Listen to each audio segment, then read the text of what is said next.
Halo semuanya, perkenalkan saya Noval Gandhi Bekti dari Fakultas Ilmu Komputer Program Studi Sistem Informasi. Di sini saya mendapati tugas dari Bapak Fazlul selaku dosen pengampu mata kuliah agama Islam. Nah, di sini saya ditugaskan untuk mereview dan juga mereaksikan video yang dikirim oleh Bapak Fazlul tentang, kalau kalian tahu, itu konten kreator bernama Coki. Ia kan memiliki paham agama yang berbeda dengan manusia pada umumnya, yaitu paham agama yang dia itu tidak mempercayai adanya Tuhan dari agama manapun. Nah, namanya yaitu ateisme. Perlu kalian ketahui bahwa ateisme itu merupakan paham kepercayaan yang tidak mempercayai bahwa kita itu diciptakan oleh Tuhan. Nah, tentunya ini sangat berbelok dan bertolak belakang dari manusia pada umumnya. Di sini saya sudah membagi tentang 3 subbab materi yang akan kita bahas. Yang pertama, saya mendapati reaksi dari yang didiskusikan oleh 2 karakter ini.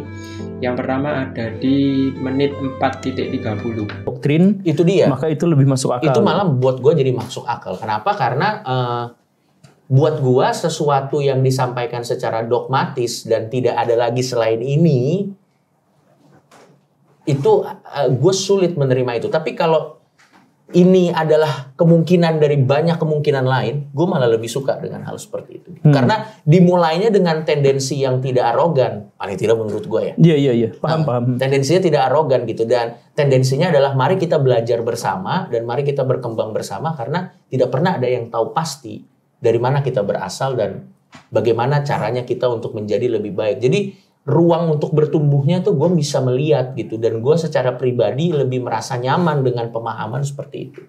Itu malah buat.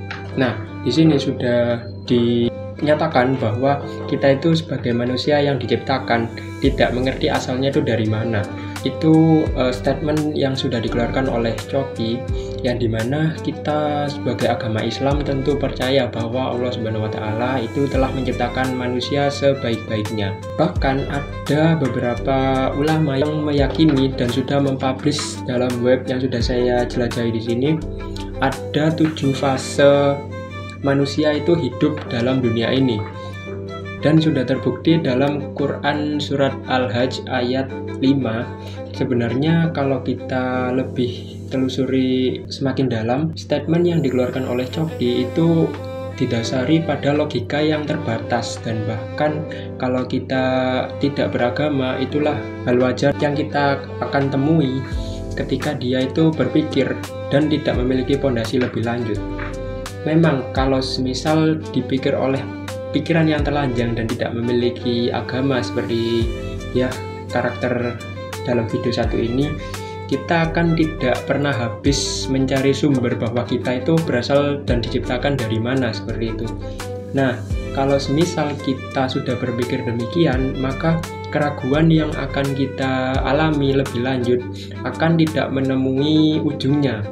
Dan kita bahkan meragukan bahwa Sang Pencipta itu menciptakan kita itu untuk apa dan sebagainya, dan malah itu akan menciptakan pertanyaan yang lebih bercabang lagi, dari pertanyaan 1 ke pertanyaan 2. Lalu kita tidak bisa menemukan jawaban yang pasti kalau kita tidak meyakini suatu agama, maka selebihnya kita akan berbayang-bayang mau kemana kita ini. Nah, statement kedua saya mendapati pada menit ke 8.09. Mari kita lihat videonya. Itu sebenarnya yang paling penting adalah bagaimana kita mengisi kehidupan yang udah terjadi sekarang ini untuk jadi sesuatu gitu. Gitu. Dan gua rasa kadang dan kebanyakan perdebatan filosofis yang terjadi itu adalah apakah Tuhan ada dan tidak ada. Bahkan ini dilakukan oleh sebagian ateisme juga ya, orang-orang ateis ini dilakukan. Apakah Tuhan ada dan tidak ada, perdebatannya di situ tanpa dia sebagai individu bisa memberikan sumbangsi apa-apa kepada masyarakat gitu loh. Jadi dia terjebak di situ gitu.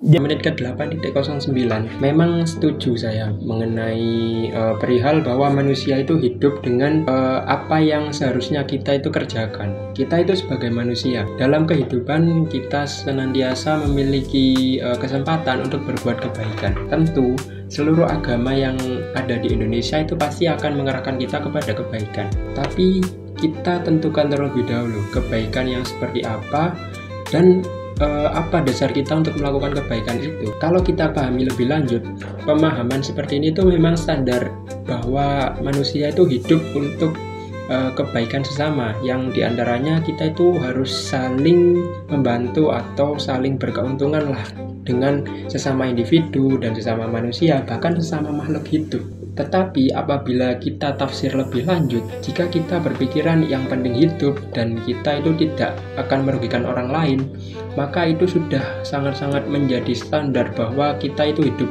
di dunia ini sebagai manusia. Kita memang bebas untuk memilih agama, tetapi kalau memang itu ditujukan untuk tidak memilih agama satupun, maka kita akan kehilangan satu kesempatan, yang dimana kesempatan ini itu perlu kita telusuri lebih lanjut dan juga kita tafsir serta kita pelajari. Maka kita akan menemukan sebuah peta, yang dimana peta ini akan mengalokasikan dan juga mengarahkan kita pada kehidupan yang lebih berkualitas. Nah, dari peta tersebut kita akan diarahkan pada satu tujuan, yang dimana tujuan ini tuh kita buat sebagai prinsip, bahkan patokan hidup kita untuk lebih berkualitas lagi. Yang ketiga, saya mendapati materi ada di menit ke 11.50. Mari kita tonton videonya.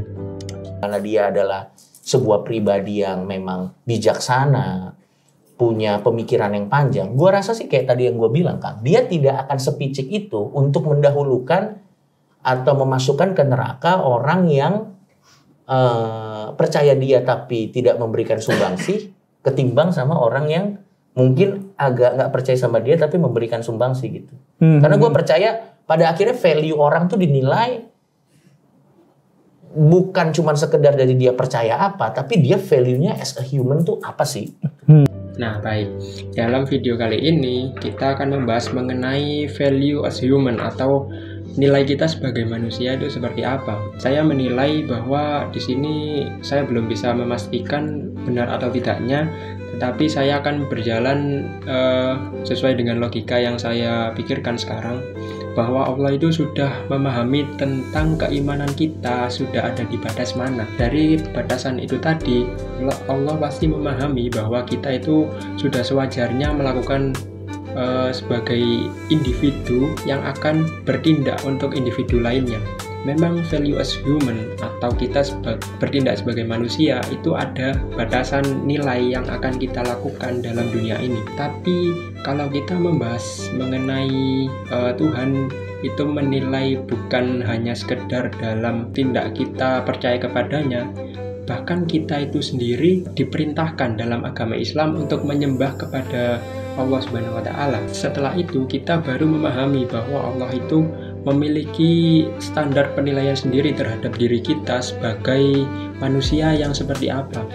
Setiap individu pasti berbeda, bukan hanya sejajarkan semua manusia, bahkan semua pemikiran individu masing-masing dari kita itu hanya ada satu standar saja.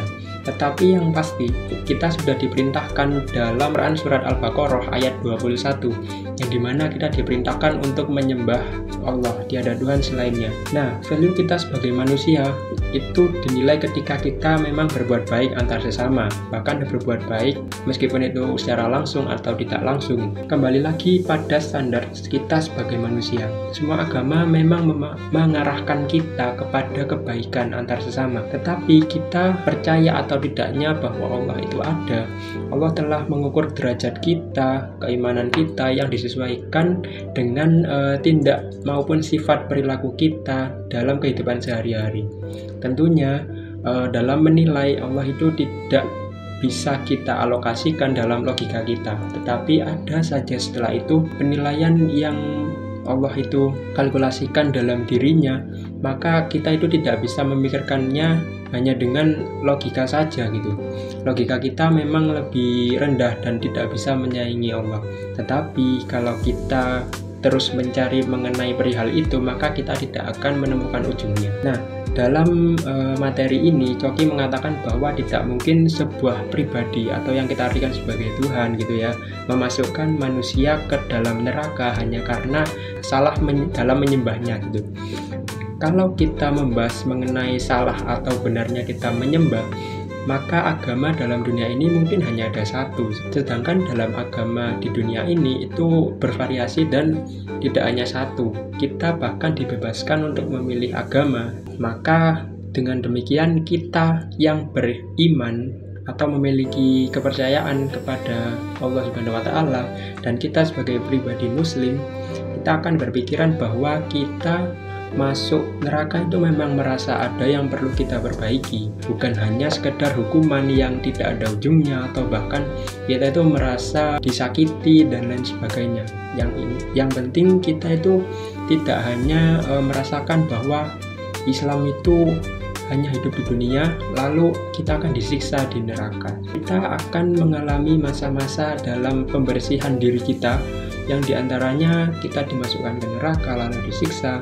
Memang itu hal wajar kalau semisal kita memiliki perbuatan buruk semasa di dunia, yang artinya dalam dunia ini itu kita hanya mencari amal maupun bekal untuk kita menuju ke akhirat.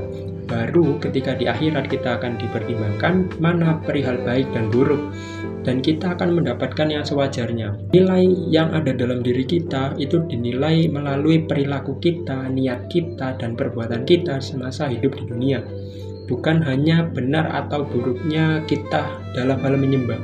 Contohnya saja ketika kita melaksanakan ibadah sholat, mungkin kalau kita semasa dalam masa-masa bayi itu kan kita tidak bisa sholat. Nah, lalu kalau kita sudah remaja, mungkin ada saja rangkaian sholat yang tertinggal atau rangkaian yang belum kita pahami gitu ya. Allah itu sudah mengetahui mengenai standar itu, dan kita tidak bisa menilai bahwa kita itu salah dalam menyembah. Oke, sekian saja video dari saya. Terima kasih dan mohon maaf apabila ada salah kata. Wassalamualaikum warahmatullahi wabarakatuh. See you.